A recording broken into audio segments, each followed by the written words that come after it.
Hebreus, capítulo 1,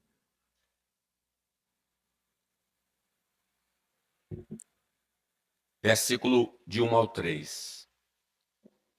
Havendo Deus outrora falado muitas vezes e de muitas maneiras aos pais pelos profetas, nestes últimos dias nos falou pelo Filho, a quem constituiu herdeiro de todas as coisas, pelo qual também fez o universo.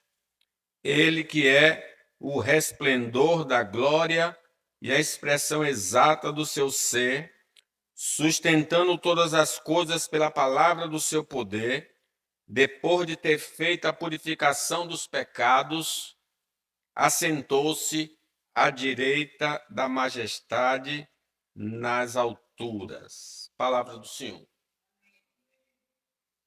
Para os judeus, irmãos, um profeta era a porta-voz, era uma porta-voz de Deus. A função dos profetas era crucial no meio de Israel, no povo de Israel, para a manutenção da aliança do povo com o Senhor. Por exemplo, era papel do profeta guiar e orientar. Os profetas interpretavam e reforçavam a lei de Moisés, corrigindo o povo quando se desviava e incentivando-o a retornar a uma vida de justiça, de retidão. Era papel do profeta repreender o pecador. Eles tinham autoridade de confrontar reis, a população em geral, sobre a idolatria, sobre a injustiça social, a falta de fé, alertando sobre as consequências de seus atos. Também era papel do profeta oferecer consolo e esperança.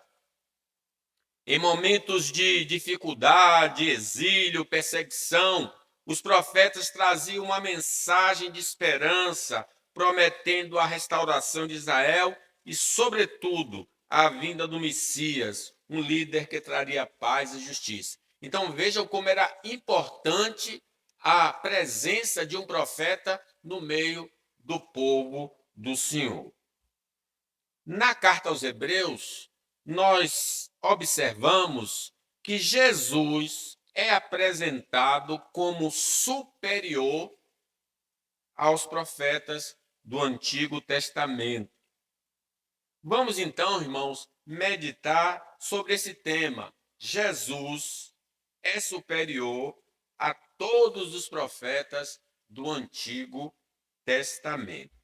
Veja então, por que Jesus é superior a Moisés, a Jeremias, a Daniel, a Amós? Por que ele é superior? Porque os profetas falaram sobre ele. Era missão do profeta falar sobre Jesus. Veja aí nesse versículo 1, que diz que, havendo Deus outrora falado, aí está se referindo ao Velho Testamento, muitas vezes e de muitas maneiras aos pais pelos profetas. Então, eles eram o instrumento comunicador da palavra de Deus. Agora, no versículo 2 é dito que nestes últimos dias, no período em que vivia o autor, nos falou pelo Filho, a quem constituiu herdeiro de todas as coisas, pelo qual também fez o universo. A revelação especial de Deus, nessa revelação, que é a palavra escrita que nós temos, ele usou vários instrumentos humanos para comunicar sua vontade. Era assim que Deus comunicava o seu querer. Ele escolhia esses homens que são chamados de profeta. Havendo Deus outrora falado muitas vezes e de muitas maneiras aos pais pelos profetas. Esses homens não possuíam virtudes em si mesmos.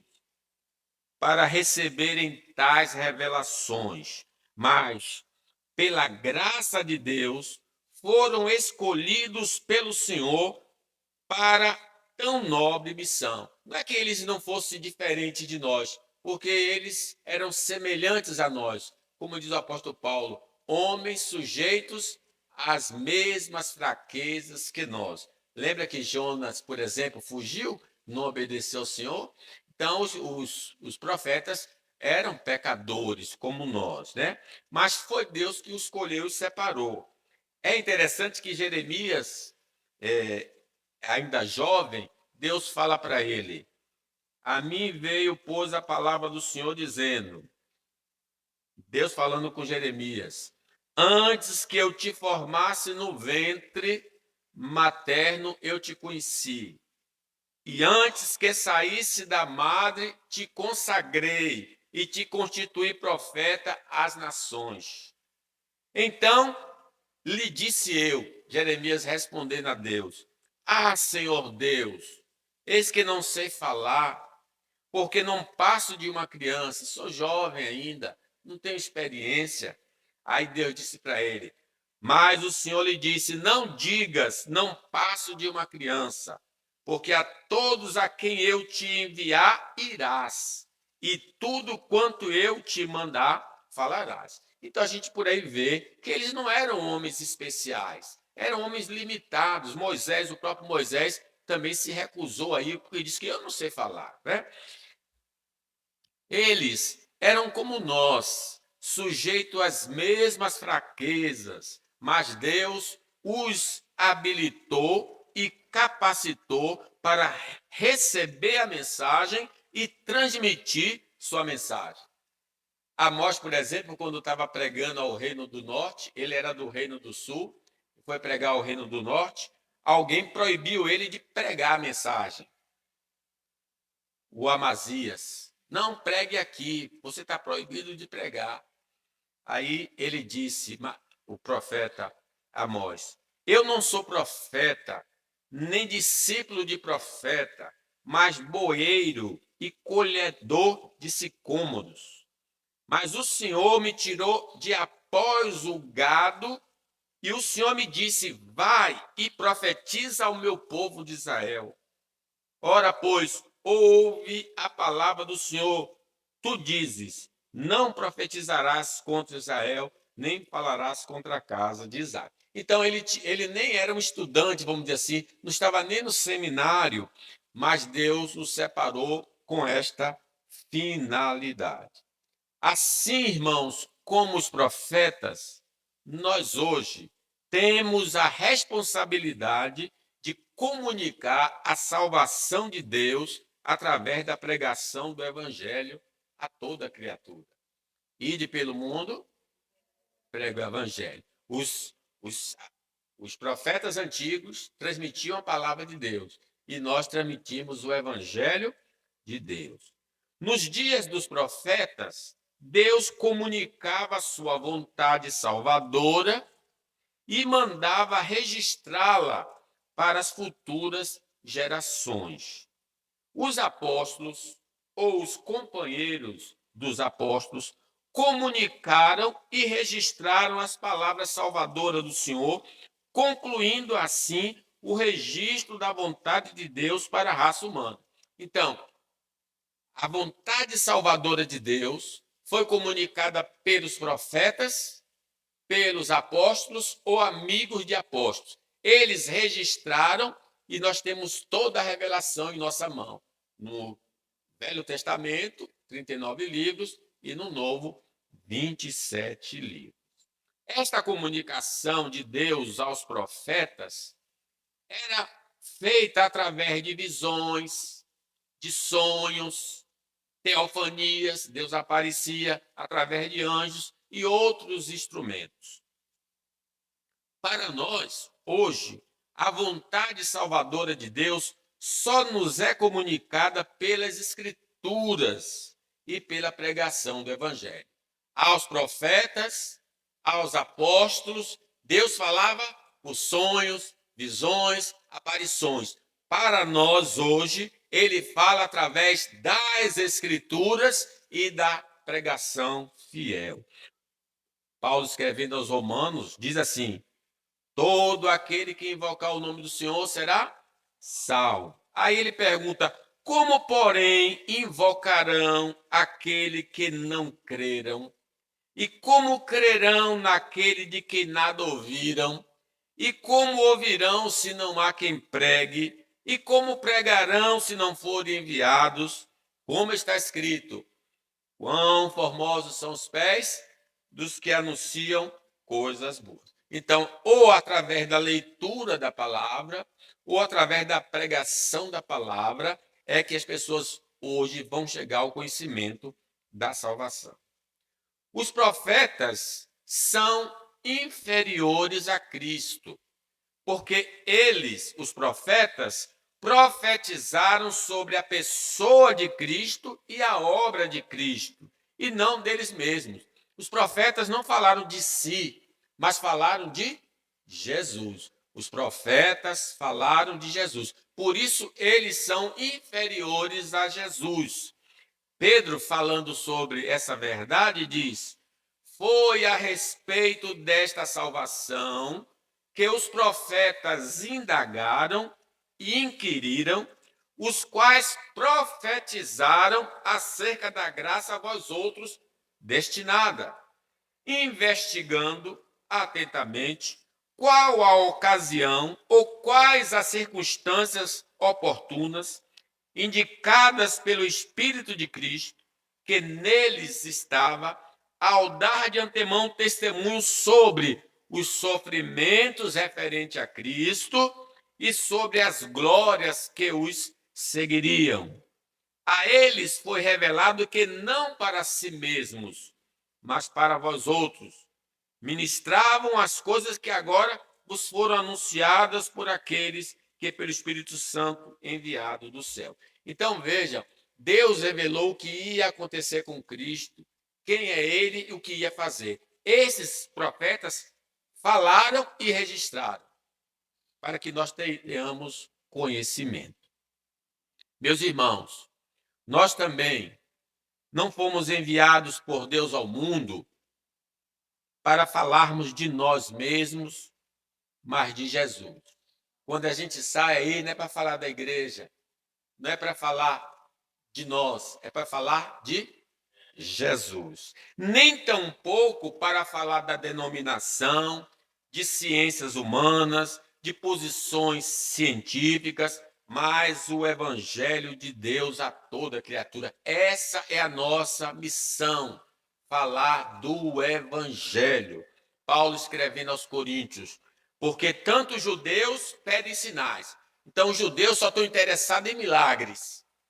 Os gregos buscam sabedoria, eles gostam de filosofia. E nós, aí Paulo fala, nós pregamos o quê? A Cristo crucificado. Escândalo para os judeus, loucura para os gentios. Mas para os que foram chamados, tanto judeus como gregos, pregamos a Cristo, poder de Deus e sabedoria de Deus. O evangelho é o poder de Deus para a salvação de todo aquele que crê. Portanto, irmãos, os profetas apontavam para Cristo somente, revelando assim sua condição de servos. Eles, como servos, eles falavam de Jesus. Deus não está mais comunicando, irmãos, sua vontade salvadora, pois ele já fez isso através dos profetas e dos apóstolos. Se queremos conhecê-la, devemos examinar as Escrituras e ouvir expositores fiéis da Bíblia Sagrada, porque são meios usados pelo Espírito Santo para nos iluminar a toda a verdade. Lembra quando o eunuco ia pelo caminho lendo a Bíblia, lendo o profeta Isaías? Aí o Espírito Santo tocou no coração, falou com Filipe, aproxime-se dessa carruagem. E Felipe, ouvindo que ele estava lendo o profeta Isaías, perguntou: Compreendes o que vem lendo? Ele estava lendo o profeta Isaías. Ele respondeu: como poderei entender se alguém não me explicar? E convidou Filipe a subir e a sentar-se junto a ele. Ora, a passagem da escritura que estava lendo era esta. Olha o que ele estava lendo. Foi levado como ovelha para o matadouro, e como um cordeiro mudo perante o seu tosquiador, assim ele não abriu a boca. Na sua humilhação, lhe negaram justiça. Quem lhe poderá descrever a geração? Porque da terra a sua vida é tirada. Aí o eunuco pergunta a Filipe. Então o eunuco disse a Filipe: peço-te que me expliques. A quem se refere o profeta? Fala de si mesmo ou de algum outro? Então Filipe explicou. E começando por esta passagem da Escritura, anunciou-lhe a Jesus. O profeta falou de Jesus, Filipe diz: olha, ele está falando de Jesus, não está falando dele. Então, desprezar as Escrituras é desprezar a vontade de Deus. Muitos vão se perder eternamente, mesmo tendo as Escrituras em casa, porque nunca se deram ao trabalho de lê-las para tomar conhecimento da salvação. Se alguém quer ser salvo, tem de ler as Escrituras. Muitos não sabem como se comportar como servos de Deus, porque não se dão ao trabalho de examinar as Escrituras e ficam aguardando os antigos modos de Deus revelar sua vontade. Oh, Deus manda um anjo, oh, Deus me dá um sonho, oh, Deus me dá... Ele não vai fazer isso mais. Ele já fez isso com os apóstolos, já fez isso com os profetas, ele fala agora através da sua palavra. Lâmpada para os meus pés é a tua palavra e luz para o meu caminho. Nos é revelado, nesta passagem que estamos considerando, irmãos, que a mensagem anunciada pelos profetas se manifestou. Observe o versículo 2. Nestes últimos dias, nos falou pelo Filho. Então,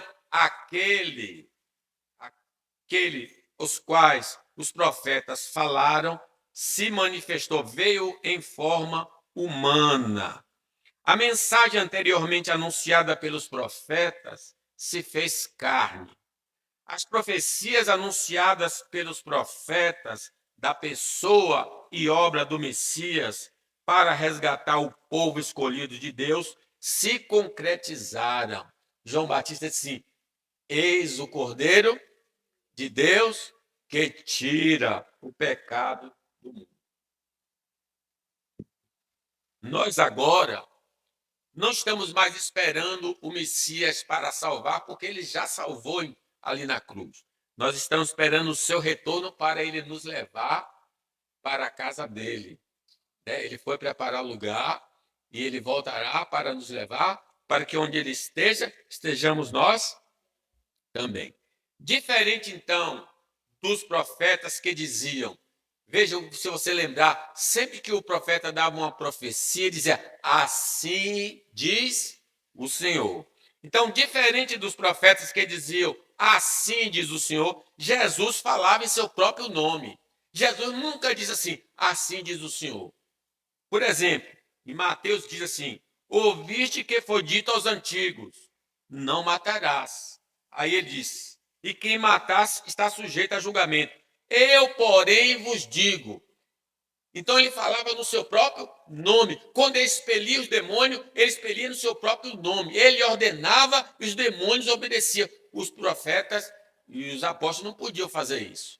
Os profetas e os apóstolos tinham de usar o nome de Deus. Assim diz o Senhor. Ou então, em nome de Jesus, eu te ordeno, saia dessa vida. Nenhum líder evangélico ou crente tem autoridade de dizer assim diz o Senhor hoje. Não acredite em nenhum homem, seja pastor, que diz, olha, assim diz o Senhor, porque ele não tem autoridade para dizer isso. Só quem teve essa autoridade foram os profetas antigos. Mas Deus cessou essa maneira de falar sua vontade salvadora. Assim diz o Senhor, nem pode falar em seu próprio nome. Nenhum cara diz, eu te curo no nome de Jesus. Como é que o cara vai dizer eu te curo? Ele não tem poder, só quem tem poder é o Senhor Jesus. O Senhor Jesus, quando nos ensinou a orar, disse: vós, tudo que pedides em meu nome, eu farei. Então, hoje nós nos aproximamos do Pai no nome de Jesus, porque o nome de Jesus está acima de todos os nomes, né? E ao nome de Jesus, todo joelho se dobrará e toda língua confessará que Jesus é o Senhor. Em último lugar, irmãos, Jesus é superior aos profetas por ser ele divino. Enquanto no ponto anterior os profetas falaram de Jesus, agora no segundo ponto, Jesus é superior porque ele é Deus e os profetas são apenas homens. Observe aí no versículo 2: nos últimos dias nos falou pelo Filho, a quem constituiu herdeiro de todas as coisas, pelo qual também fez o universo. Ele, Jesus, que é o resplendor da glória e a expressão exata do seu ser, sustentando todas as coisas pela palavra do seu poder, depois de ter feito a purificação dos pecados, assentou-se à direita da majestade nas alturas. Os profetas eram homens pecadores regenerados, mas Jesus Cristo é verdadeiro Deus e verdadeiro homem santo. Há uma diferença abismal entre Jesus e os profetas. Duas naturezas, mas uma só pessoa. O que diz João? No princípio era o Verbo, e o Verbo estava com Deus, e o Verbo era Deus. E versículo 14: e o Verbo se fez carne e habitou entre nós, e vimos a sua glória, glória como do unigênito do Pai. O texto então nos revela que Cristo Jesus é o Criador do mundo, seja do mundo visível, seja do mundo invisível, e dono de tudo, por direito de criação e de redenção. Observe, nos últimos dias, nos falou pelo Filho, a quem constituiu o herdeiro de todas as coisas, porque ele morreu na cruz, então ele agora tem um nome que é acima de todo o nome e tudo pertence a ele. Mas também ele é dono, então ele é dono por redenção do universo e é dono por criação, pelo qual também fez o universo. As Escrituras deixam claro que por causa de Jesus, o mundo e tudo que nele há vieram à existência por uma decisão dele. Nós existimos por quê? Porque Jesus resolveu nos criar. Como diz João, todas as coisas foram feitas por intermédio dele. E sem ele, nada do que foi feito se fez. Então, quem fez as coisas? Jesus. Então, um profeta não pode ser igual a Jesus. Jesus é Deus, os profetas são homens. A criação, irmãos, revela que Jesus é muito sábio e tem muito poder. É só você observar o mar, as estrelas, o sol, a lua, a terra, disposta como Jesus tem sabedoria e como Jesus tem poder. O Salmo 1, falando disso, diz: ó Senhor, Senhor nosso, quão magnífico em toda a terra é o seu nome, pois expuseste nos céus a tua majestade. Quando contemplo os teus céus, obra dos teus dedos, e a lua e as estrelas que estabeleceste, ó Senhor, Senhor nosso, quão magnífico em toda a terra é o teu nome. Logo, não confiar em Jesus se torna algo muito feio da nossa parte. Esse Deus que fez todas as coisas e a gente não confia nele, né? Não confiar que Jesus possa mudar, por exemplo, o quadro de nossa vida é uma ofensa grande e é um grande pecado que cometemos contra ele. A gente tem drama na saúde, drama financeiro, vários dramas na vida e a gente fica assim procurando uma fonte para nos ajudar. Jesus é o criador de todas as coisas. Ele pode mudar qualquer coisa. Ele criou o universo do nada, pode mudar a nossa vida. É interessante que quando trouxeram uma criança possuída, os discípulos não conseguiram expulsar, né? E aí o pai disse: Senhor, eu trouxe meu filho e os seus discípulos não puderam expulsar. Aí Jesus perguntou: desde quando acontece isso? Aí o pai disse: desde a infância. E muitas vezes os tem lançado no fogo e na água para o matar. Mas se tu podes alguma coisa, tem compaixão de nós e ajuda. O homem disse para Jesus: se o senhor pode fazer alguma coisa, me ajude. Aí Jesus: tudo é possível ao que crê. Ele disse: eu creio, Senhor, eu creio, ajude na minha pouca fé. Jesus repreendeu então e o homem foi ajudar. Ao contemplarmos, irmãos, as coisas criadas por Cristo, isto deveria despertar nossa confiança em oração quanto ao que lhe pedimos, porque se tivermos de acordo com sua vontade, seremos atendidos. Sim, quando você tiver com um drama na vida, olhe para o mar e veja o imenso mar. Diga: poxa, esse que fez o mar pode resolver um estalo. Basta ele dar uma ordem e tudo vai mudar. João disse: e esta é a confiança que temos para com ele, que se pedirmos alguma coisa segundo a sua vontade, ele nos ouve. E se sabemos que ele nos ouve quanto ao que lhe pedimos, estamos certos de que obtemos os pedidos que lhe temos feito.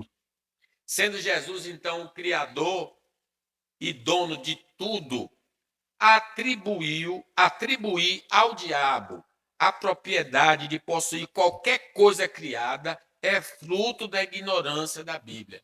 Ah, o diabo é dono disso, é do monte, do vale. O diabo não é dono de nada porque ele não criou nada. Quem criou tudo foi Deus, tudo é de Deus. Me lembro um tempo, muito atrás, que o São João, isso tem, quando era jovem, aí foi comer um milho, o cara: não coma milho não, que o milho é do diabo. Ô, gente, o milho é de Deus. Mas o milho é do diabo. O que o diabo tem? Não, o diabo, Satanás, é um invasor de propriedade alheia. A serpente é um enganador, um mentiroso. O diabo oferece aos homens o que não tem e nem tem poder de cumprir. Além de ser proprietário por criação, Jesus, além de ser proprietário porque ele criou, Jesus também é dono por redenção, a quem constituiu o herdeiro de todas as coisas, pelo qual também fez o universo. O pecado de nossos pais nos condenou e trouxe maldição ao universo. Maldita é a terra por tua causa. Toda a criação agora sofre por causa do pecado original. Paulo diz assim: pois a criação está sujeita à vaidade, não voluntariamente, mas por causa daquele que a sujeitou, na esperança de que a própria criação será redimida do cativeiro da corrupção para a liberdade da glória dos filhos de Deus. Porque sabemos que toda a criação a um só tempo geme e suporta angústias até agora. O pecado de Adão causou esse sofrimento na criação. Mas a vinda de Jesus a este mundo foi para resgatar seu povo e a criação. Sua morte e ressurreição garantiram vida eterna para seus eleitos e a restauração do universo, diz Paulo. Esperança de que a própria criação será redimida do cativeiro da corrupção para a liberdade da glória dos filhos de Deus. Porque sabemos que toda a criação a um só tempo geme e suporta angústias até agora. E não somente ela, nós também, que temos as primícias do Espírito, igualmente gememos em nosso íntimo, aguardando a adoção de filhos, a redenção do nosso corpo. Será um novo céu e uma nova terra. Louvado seja Deus. Por isso, Jesus é proprietário por criação e agora por redenção.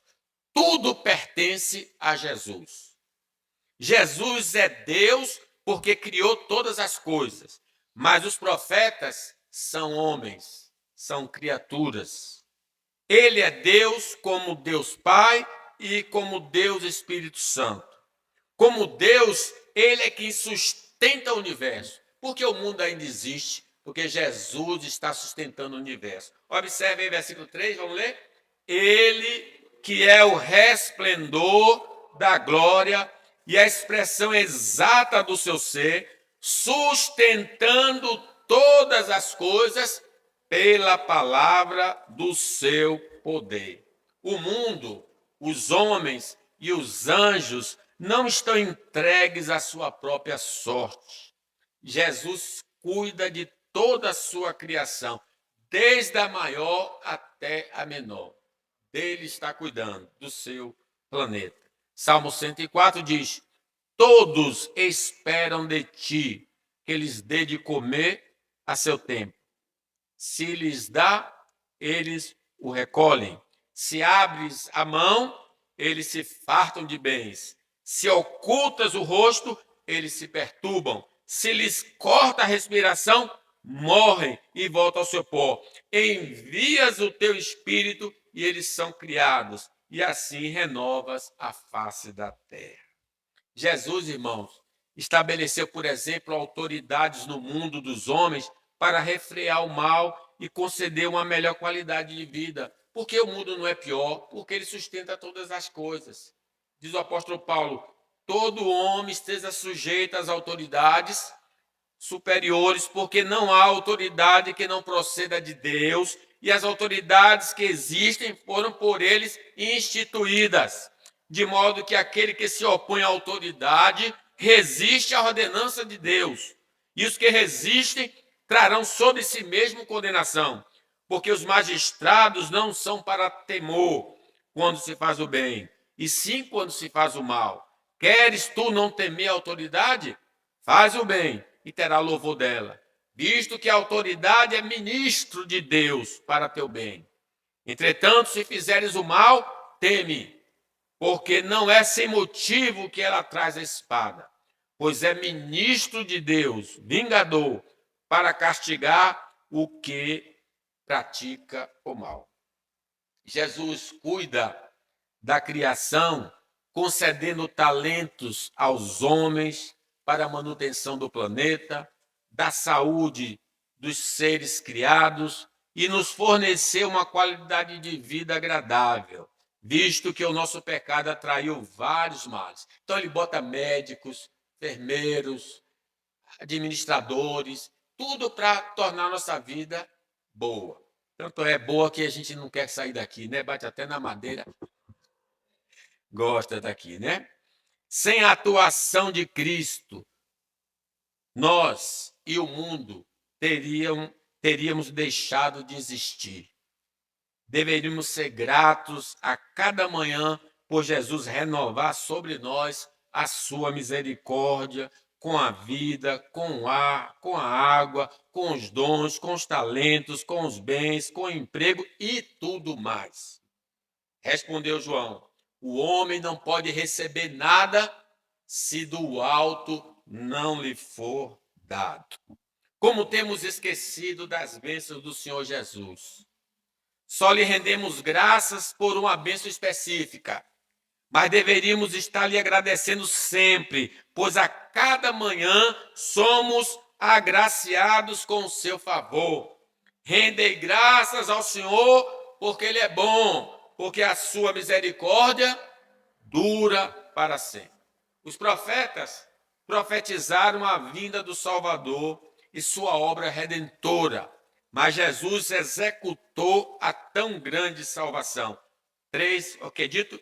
Depois de ter feito a purificação dos pecados, assentou-se à destra da majestade nas alturas. Enquanto os profetas profetizaram o que ele ia fazer, ele fez, ele que morreu, ele que ressuscitou.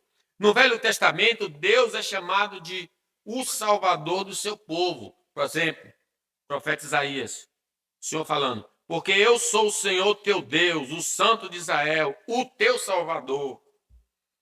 Esse título de Salvador dado a Deus no Velho Testamento, no Novo Testamento é atribuído a Jesus. Jesus é o Salvador. Quando Pedro, falando ao Sinédrio, este Jesus é pedra rejeitada por vós, os construtores, a qual se tornou a pedra angular. E não há salvação em nenhum outro, porque abaixo do céu não existe outro nome dado entre os homens pelo qual importa que sejamos salvos. O Salvador do Velho Testamento é o Senhor Jesus. Sendo Jesus o único Salvador, foi ele que na cruz do Calvário pagou com a vida as transgressões que cometemos, para nos conceder, agora já lavados no seu sangue, acesso ao reino de Deus. Louvado seja o nome do Senhor, né, irmão? Diz Apocalipse, da parte de Jesus, a fiel testemunha, o primogênito dos mortos, o soberano dos reis da terra, aquele que nos ama e pelo seu sangue nos libertou dos nossos pecados e nos constituiu reinos, sacerdotes para o seu Deus e Pai, a ele a glória e o domínio pelos séculos dos séculos. Amém. Nós agora estamos salvos da condenação eterna por causa da obra de Cristo. Não existe nenhuma possibilidade de nos perdermos eternamente, pois a obra de Cristo foi perfeita. Nenhuma condenação há para aqueles que estão em Cristo Jesus, nosso Senhor. Não necessitamos fazer nenhum complemento para sermos salvos. É só crermos no trabalho realizado pelo Senhor Jesus e seremos salvos. Como diz Paulo aos Gálatas, sabendo, contudo, que o homem não é justificado por obras da lei, e sim mediante a fé em Jesus. Também temos crido em Cristo Jesus para que fôssemos justificados pela fé em Cristo e não por obras da lei, pois por obra da lei ninguém será justificado. Além disso, irmãos, Jesus foi exaltado à direita de Deus Pai. E lá ele está intercedendo por nós. E virá no momento determinado e nos levará para morar com ele para sempre. Veja aí o que diz o versículo 3. Depois de ter feito a purificação dos pecados, assentou-se à direita da majestade nas alturas. Termino a mensagem. Os profetas tiveram um grande papel de comunicar o Salvador e a salvação, mas eles não apontavam para si mesmos, mas para Jesus Cristo. Nosso dever é olhar somente para Cristo para sermos salvos. Nós devemos imitar Cristo e falar de Cristo. Infelizmente, no meio evangélico, muitos estão olhando para a denominação e as figuras de destaque, mas não olham para Jesus. A Bíblia diz, olhai para mim e sede salvos todos os moradores da terra. Cristo é Deus. Jesus sustenta toda a sua criação. Jesus morreu para nos salvar. Ele está intercedendo por nós. Ele voltará e nos recompensará. Irmãos, olhemos para Cristo somente. Nós precisamos dele. Fora dele, morreremos. O hino que a gente canta, nome precioso, diz assim: leva tu contigo o nome de Jesus, o Salvador. Este nome dá conforto hoje e sempre e onde for. Santo nome incomparável, tem Jesus o amado teu, Rei dos reis, Senhor eterno. Deus na terra, Deus nos céus. Este nome leva sempre para bem te defender. Ele é arma ao teu alcance quando o mal te aparecer. Oh, que nome precioso! Gozo traz ao coração. Com o Pai agora temos por Jesus real perdão. Nome bom, doce a fé, esperança do povo. Que Deus nos abençoe.